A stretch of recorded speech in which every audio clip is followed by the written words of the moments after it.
Paola Pavón, asambleísta coordinadora de Alianza País, nos acompaña esta mañana. Bienvenida y muchas gracias por estar con nosotros.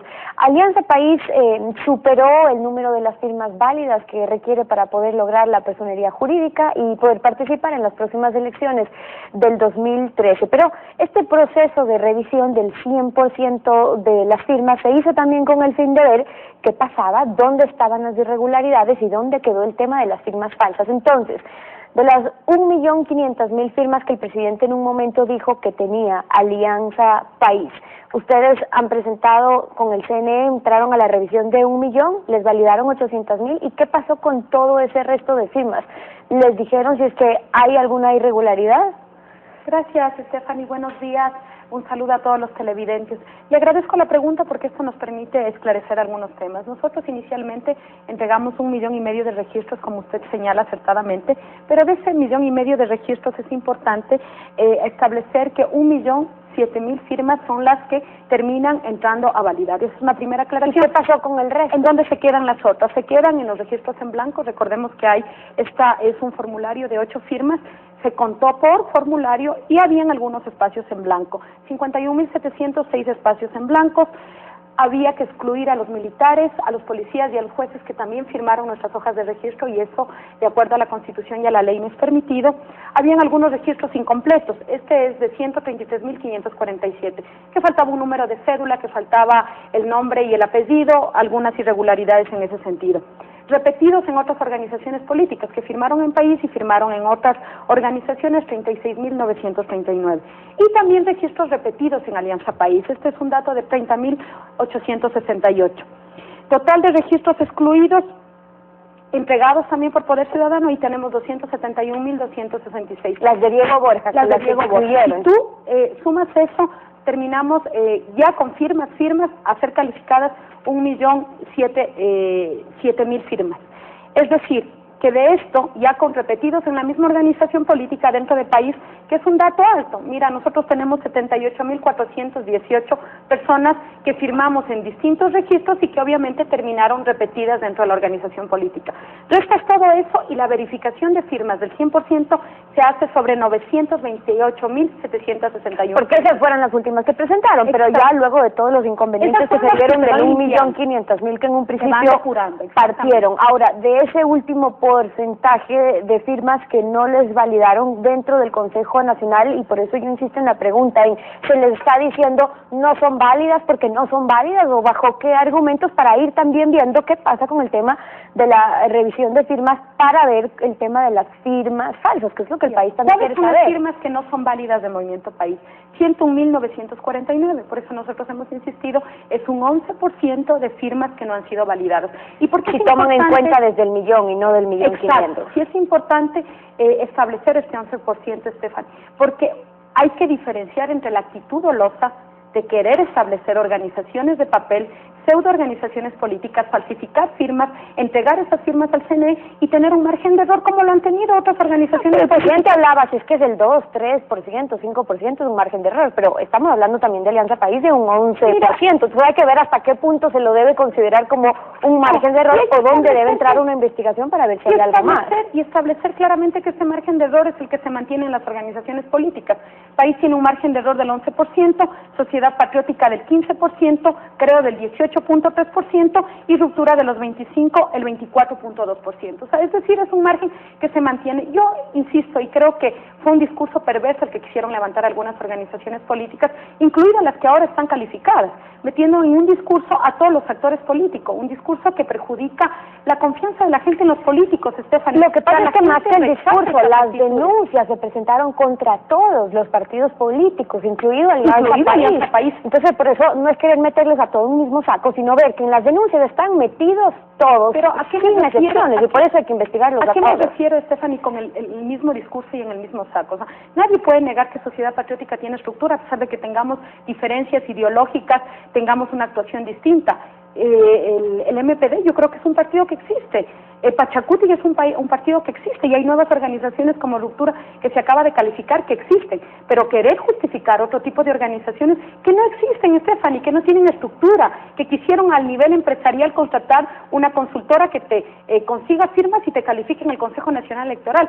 Esos partidos no quiere la gente quiere partidos de carne y hueso, que tengan principios ideológicos, que tengan ideales, que tengan... A ese argumento parecería responder también el proceso de reverificación de firmas que se está llevando a cabo, es decir, el creer que ciertos movimientos o partidos políticos no deberían participar. Le pregunto porque el tema de denuncias de las firmas falsificadas se conoce desde febrero, cuando Sociedad Patriótica ya en algún momento lo inició, pero el escándalo salta ya cuando faltaba poco tiempo de que las organizaciones políticas puedan entregar las firmas. Entonces, coincidencialmente, los movimientos de Mauricio Rodas, de Fabricio Correa, de Diego Borja, todavía tenían el tiempo límite, digamos, para poder entregar y podrían ya quizás no estar dentro del siguiente proceso electoral. Ahí se levantan las sospechas, si realmente este proceso es para verificar qué pasó con las firmas falsas o para dejar fuera del tablero electoral a ciertos movimientos que podrían incomodar. Gracias por mencionar el tema de esas organizaciones políticas, porque precisamente, particularmente creo que ahí está el grave problema. Esas son las organizaciones de papel. Son las mismas a las que se refirió el presidente Correa en algún momento. Fabricio Correa no tiene ninguna vergüenza de salir a televisión y decir, contratamos una empresa porque yo soy empresario y esa es la lógica con la que actúo. O sea, no puedes querer establecer una organización política con una tercerizadora, pues la organización política tiene que construirse con bases, con militantes. Y además me atrevo a señalar, ¿por qué salta al final? Eso tendrá que responder el CNE. ¿Cuál es mi percepción? Mi percepción es que al final precisamente se pudo constatar esta falsificación masiva. O sea, hay más de 70,000 denuncias en la Fiscalía de voluntades que fueron adulteradas de los ciudadanos y ciudadanas que aparecen en un partido político. Nosotros tenemos más o menos un padrón, si no me equivoco, de 11,5 millones de votantes, y resulta que 5 millones de los ecuatorianos que estarían aptos para votar pertenecen a una organización política, cuando sabemos que precisamente los ecuatorianos no somos asiduos de organizarnos, de militar políticamente, más bien hay... Pero eso fue también algo que se estableció una vez que se exige que el 1.5% del padrón electoral cumplan las organizaciones políticas, entonces se ven obligados a afiliar a los ecuatorianos a sus movimientos o partidos. Pero claro que esta norma, Stephanie, no es nueva, no llega por la Constitución, llega desde 1978. O sea, ya en el primer Código Electoral del 78 se establece el 1.5 como mecanismo para calificar organización política. Y ahí hay una confusión, porque dicen antes con el número de votos se validaba la organización política. Con el número de votos se validaba la organización política una vez que esté registrada. Siempre para calificar una organización política desde 1978 se necesitaba el 1.5 de firmas. ¿Qué pasa en el tablero electoral con este proceso de revisión de firmas? Que en teoría era para evidenciar dónde estarían estas firmas falsas, dónde estarían las irregularidades, temas que todavía al país no se le ha comunicado. Lo que pasa es que los movimientos y partidos políticos están yendo otra vez a una reverificación. ¿Y qué pasa? Digo yo, que Pachacuti, que MPD, que PRE, ex aliados del gobierno, que estuvieron con este gobierno, pero que ahora son críticos o están separados del oficialismo, correrían el riesgo de no conseguir las firmas dentro del proceso de inscripción hasta el 24 de febrero, porque algunos incluso son movimientos no tan grandes que no pueden en 3 semanas recoger sin saber incluso las firmas que les faltaban. Y ahí es la sospecha de los otros movimientos y partidos políticos, que esto también respondería a un interés del oficialismo, de que esos movimientos de izquierda que antes estaban con el gobierno y que ya no están, mejor no compitan y no repartan los votos de izquierda ya en un proceso electoral.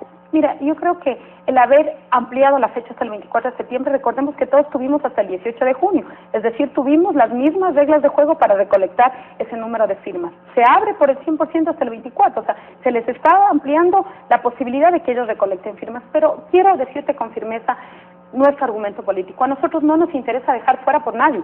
Primero porque no tenemos control de un tema que es competente el Consejo Nacional Electoral, pero además políticamente no nos interesa. Stephanie, para poder ganar con legitimidad el 17 de febrero, necesitamos contendores. Ojalá se puedan calificar las organizaciones políticas. Qué bueno que lo puedan hacer.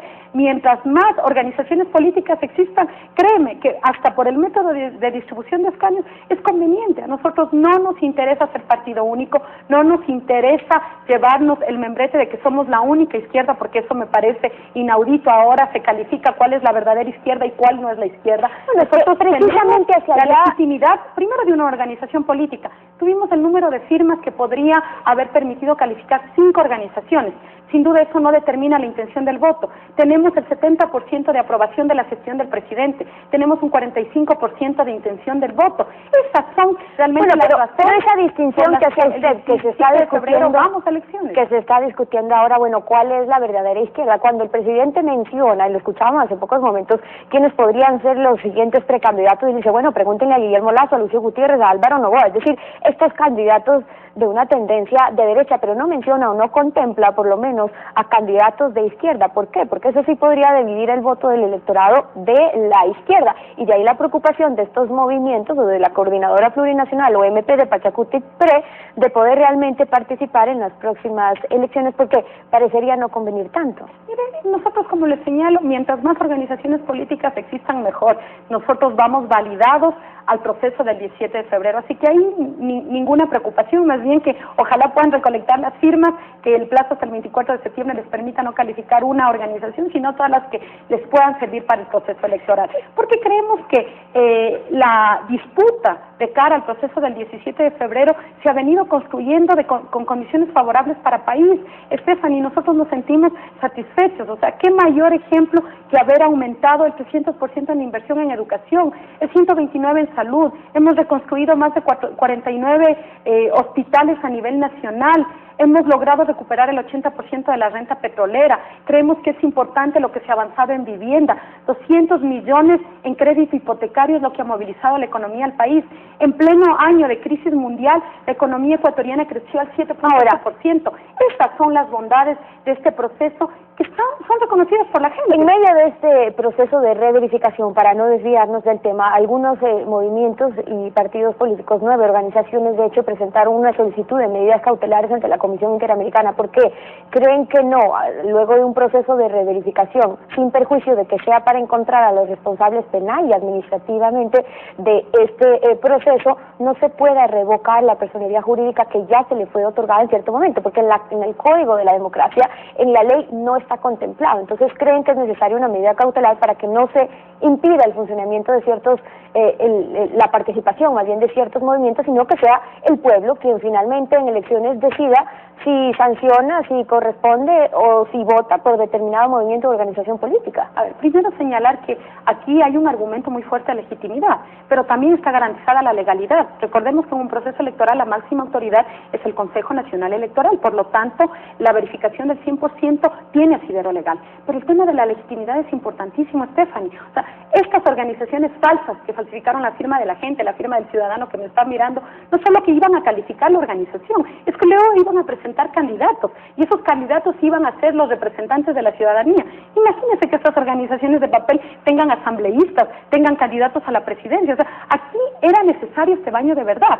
Pero hay también un discurso de una doble moral. O sea, mientras ponemos demanda en la Corte Interamericana, mientras ponemos demandas en la justicia ecuatoriana, seguimos recolectando firmas en la calle. Entonces creo que ese argumento y ese discurso que acabamos de escuchar al señor Lucio Gutiérrez de que el fraude electoral está montado, que hay una voluntad de discriminar organizaciones políticas, que contemplan un Consejo Nacional Electoral paralelo. Imagínense, una cosa es hacer veeduría ciudadana en el proceso electoral, pero hablar de un CNE paralelo significa que obviamente frente al proceso electoral saben que las condiciones van a ser adversas. Stephanie, ya no confían en ese consejo. Mire, Stephanie, quienes hacemos actoría política tenemos la responsabilidad de hacer las cosas de manera correcta, de manera coherente. O sea, levantar un discurso que pone en riesgo a la democracia ecuatoriana, no la elección del 17 de febrero y si gana o no el presidente Rafael Correa. Atentar contra la democracia es atentar contra las bases mismas de la sociedad ecuatoriana. Y esa es la postura del oficialismo. Paola Pavón, asambleísta coordinadora de Alianza País, acompañándonos esta mañana en Contacto Directo. Muchísimas gracias por haber estado con nosotros.